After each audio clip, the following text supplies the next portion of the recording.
Hello everyone, welcome to my channel science Mantra with Shivani. आज का हमारा टॉपिक है life processes. Living organism require oxygen, water and food in every cell of their tissue to sustain life. जितने भी living organism उन सबको क्या चाहिए? ऑक्सीजन चाहिए, वाटर चाहिए और फूड चाहिए। उनकी बॉडी के हर एक सेल को ये सारी चीजें चाहिए ताकि वो क्या कर सकें, अपनी लाइफ को सस्टेन कर सकें, जिंदा रह सकें। लाइफ प्रोसेस को हम कैसे डिफाइन करेंगे? The biological processes that help to keep an organism alive and functioning are called life processes. ऐसी बायोलॉजिकल प्रक्रियाएं जो एक ऑर्गेनिज्म को क्या है, जिंदा रहने में और प्रॉपर फंक्शन करने में क्या करती हैं, हेल्प करती हैं, उसे हम क्या कहते हैं? Life processes. और the various process which is essential for maintenance of life are called life processes. बहुत सी ऐसी प्रक्रियाएं जो बहुत जरूरी हैं किसी एक लिविंग ऑर्गेनिज्म को लिविंग बनाने के लिए, उसकी लाइफ को मेंटेन करने के लिए, उन्हें हम क्या कहते हैं? Life processes. Basic life processes essential to maintain life are: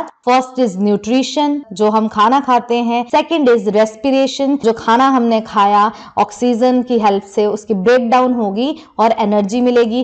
third is transportation, जो न्यूट्रिएंट्स हैं वो पूरी बॉडी में उसकी रिपेयर और हीलिंग में काम आएंगे, ग्रोथ में काम आएंगे। And last is excretion, undigested food वो बॉडी से बाहर जो है वो निकल जाएगा। तो ये चार बेसिक लाइफ प्रोसेसेस हैं जो लिविंग ऑर्गेनिज्म की लाइफ को मेंटेन करने में हेल्प करते हैं: nutrition, respiration, transportation and excretion. सबसे पहले बात करते हैं न्यूट्रिशन की। क्या है nutrition? The process of taking food, food में क्या आ जाएंगे? Nutrients from environment and utilizing it is called nutrition. मतलब हमने न्यूट्रिएंट्स लेने कहां से? एनवायरमेंट से, और उसे यूज करना है अपनी बॉडी की ग्रोथ के लिए, अपनी बॉडी की हीलिंग के लिए, अपनी बॉडी की डेवलपमेंट के लिए। उस प्रोसेस को हम क्या बोलते हैं? न्यूट्रिशन। खाना खाया और वो खाना जब हमारी बॉडी की डेवलपमेंट में यूज हो रहा है तो वो किस में आ गया? न्यूट्रिशन में आ गया। तो हम ऐसे भी डिफाइन कर सकते हैं: it is a process in which food is obtained in order to utilize it to provide energy for performing various metabolic activities of organism. ऐसी प्रक्रिया है जिसमें हमने फूड ऑब्टेन किया, मतलब खाना खाया और उसे यूटिलाइज किया। किसके लिए? To provide energy. जिससे हमें क्या मिलेगी? खाना खाने से हमें क्या मिलती है? एनर्जी मिलती है। जब हमारे बॉडी में एनर्जी होगी तो हम क्या कर सकेंगे? अपनी बॉडी के फंक्शन जो है, अपने जो भी हमने काम करना है उसको हम परफॉर्म कर सके। तो utilize it to provide energy for performing various metabolic activities. जो भी हमारी बॉडी के अंदर एक्टिविटीज हो रही हैं, चाहे आप सो रहे हो, अगर आप कुछ भी नहीं कर रहे हो, तब भी हमारी बॉडी के अंदर वेरियस प्रोसेसेस जो है वो चलते रहते हैं। तो उन प्रोसेसेस को चलाने के लिए क्या चाहिए? एनर्जी चाहिए। तो वो हमें किससे मिलती है? न्यूट्रिशन से मिलती है, मतलब खाने से मिलती है। अब इसमें एक टर्म आई थी nutrients. Nutrients chemical substances in food that are used by body to function properly and maintaining health. Nutrients ऐसे केमिकल सब्सटेंसेस हैं जो हमें खाने से मिलते हैं और उन केमिकल सब्सटेंसेस को बॉडी क्या यूज करती है ताकि वो हेल्दी रहे और प्रॉपर्ली फंक्शन कर सके। या आप लोअर क्लासेस में भी पढ़ते आ रहे हैं कि न्यूट्रिएंट्स होते हैं carbohydrate, fat, protein, vitamin, mineral, roughage, dietary fibre. ये सारी चीजें किस में आ जाती हैं? न्यूट्रिएंट्स में आ जाती हैं। इनकी वजह से हमें जैसे carbohydrate, fat, energy giving food हो गए, प्रोटीन जो है बॉडी को बिल्ड करने में हेल्प करती है, विटामिन जो है हमारी बॉडी में इम्यूनिटी प्रोवाइड करते हैं, बीमारियों से लड़ने में हेल्प करते हैं। Hence nutrients are the source of energy. Nutrients क्या है? सोर्स ऑफ एनर्जी है which come from outside the body of individual organism. ये ऐसे सोर्स ऑफ एनर्जी है जो अंदर नहीं है, हमें बाहर से लेने पड़ते हैं, अपने खाने के थ्रू जो है इनको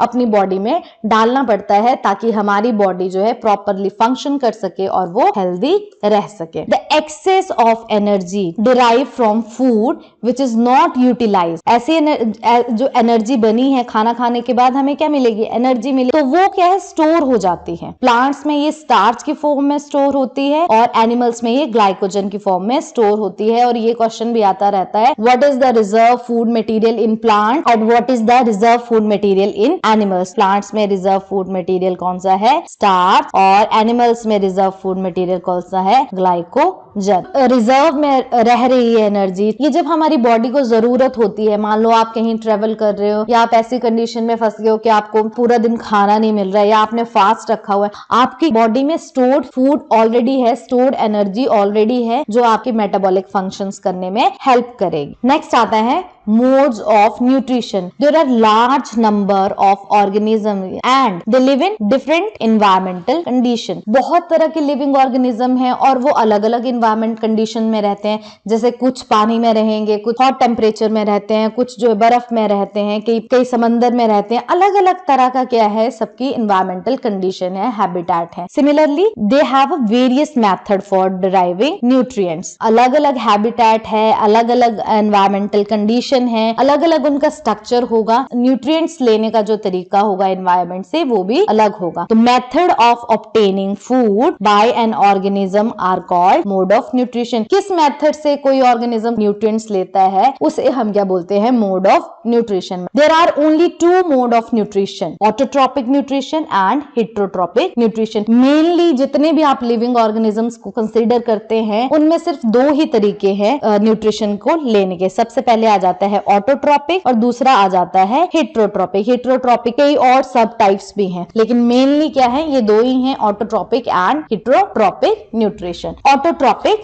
न्यूट्रिशन, जो टर्म ऑटोट्रोपिक है ये टू ग्रीक वर्ड से बनी है। ओटोस का मतलब होता है सेल्फ एंड ट्रॉप का मतलब होता है न्यूट्रिशन। दो वर्ड्स आगे, ऑटोट्रॉप नाम से ही समझ आ जा रहा है सेल्फ न्यूट्रिशन, मतलब जो खुद ही अपनी न्यूट्रिशन इंतजाम कर रहे हैं। In this type of nutrition organism take up inorganic raw material. क्या करता है ऑर्गेनिज्म, इनऑर्गेनिक रॉ मटेरियल लेता है, जैसे कि carbon dioxide and water from outside. Organic food बनाते हैं जो है carbohydrate in the presence of sunlight and chlorophyll. तो इस ऑटोट्रोपिक न्यूट्रिशन ऑर्गेनिज्म क्या कर रहा है, रॉ मटेरियल ले रहा है। रॉ मटेरियल उसने क्या लिया, कार्बन डाइऑक्साइड लिया, वाटर लिया और उसको एक ऑर्गेनिक फूड में दैट इज कार्बोहाइड्रेट में कन्वर्ट कर दिया in the presence of sunlight and chlorophyll. सूरज की रोशनी में और क्लोरोफिल में। ये ऑटोट्रोप्स कौन से होते हैं, जितने भी हमारे प्लांट्स, वो सनलाइट, वो बाहर रहते हैं, हवा से क्या ले लेंगे, वो कार्बन डाइऑक्साइड ले लेंगे, जमीन से क्या ले लेंगे, वो पानी लेंगे, सन से सनलाइट ले लेंगे और क्लोरोफिल जो है ग्रीन पिगमेंट उनमें ऑलरेडी प्रेजेंट है। Such organisms are known as autotrophs। जो organism autotrophic mode of nutrition show करते हैं उन्हें क्या कहते हैं, ऑटोट्रॉप। एग्जाम्पल्स हैं इसके all plants except insectivorous and parasitic plant। जितने भी प्लांट हैं, अब इसमें यहाँ पे ये डिफरेंस नहीं लिखना कि ऑल ग्रीन प्लांट, ऐसा नहीं है। कुछ प्लांट्स जो होते हैं, अगर आप ऑर्नामेंटल प्लांट्स देखिए तो कईयों के जो लीव्स हैं वो रेड कलर के होते हैं, कईयों के वेरीगेटेड लीफ होते हैं, कईयों के पर्पल कलर के लीफ होते हैं। तो क्या वो ऑटोट्रॉप्स नहीं है, वो भी ऑटोट्रॉप्स हैं और वो भी अपना खाना खुद बना सकते हैं। तो ग्रीन प्लांट्स लिखने की जरूरत नहीं है, इसमें ऑल प्लांट्स आ जाएंगे। लेकिन कुछ कैटेगरीज हैं प्लांट्स की जो अपना खाना खुद नहीं बनाते हैं, जैसे कि इंसेक्टिवोरस प्लांट्स, नाम से समझ आ रहा है इंसेक्टिवोरस, इंसेक्ट्स पे फीड करते हैं, एंड पैरासिटिक जो किसी और बॉडी के ऊपर जो है डिपेंड होते हैं। All plants except insectivorous and parasitic plant and chemotrophic bacteria. Next आता है हेटेरोट्रोपिक न्यूट्रिशन। तो सेम हेटेरोट्रोपिक भी टू वर्ड से बना हुआ है, ग्रीक वर्ड से बना हुआ है। फर्स्ट वन इज हेटेरोस, हेटेरो का मतलब होता है डिफरेंट एंड ट्रॉप का मतलब होता है न्यूट्रिशन, मतलब वो खुद नहीं कर रहे हैं, कुछ किसी दूसरे के ऊपर डिपेंड होंगे। In this mode of nutrition an organism can not make और सिंथेसाइज इट्स ओन फूड। मतलब ये ऐसा मोड ऑफ न्यूट्रिशन है जिसमें ऑर्गेनिज्म अपना खाना खुद नहीं बना सकता है, सिंपल इनऑर्गेनिक मटेरियल से। वो डिपेंड होता है अदर ऑर्गेनिक पर डिपेंड होता है फॉर द फूड, वो और ऑर्गेनिजम्स के ऊपर क्या है, डिपेंड होगा। तो मतलब जो हेटेरोट्रॉप्स हैं वो किसके ऊपर डिपेंड होते हैं, वो ऑटोट्रॉप्स के ऊपर डिपेंड होते हैं अपने खाने के लिए। जो ऑर्गेनिज्म अपना खाना खुद नहीं बनाते हैं, मतलब जो heterotrophic mode of nutrition show करते हैं, उन्हें हम क्या बोलते हैं, हेटेरोट्रॉप्स बोलते हैं। और इसके एग्जांपल्स क्या हैं, ऑल एनिमल्स, जितने भी एनिमल्स हैं, ह्यूमंस आ गए, फंजाइज आ गई, इंसेक्टिवोरस प्लांट्स आ गए, ये सारे क्या हैं, heterotrophic mode of nutrition show करते। ये अपना खाना खुद नहीं बनाते हैं, ये दूसरों के ऊपर डिपेंड होते हैं अपने खाने के लिए। Thanks for watching. अगर आपको ये वीडियो नॉलेजेबल लगा तो प्लीज इसे लाइक करें, शेयर करें और मेरे चैनल को सब्सक्राइब करना ना भूलें। Science Mantra with Shivani.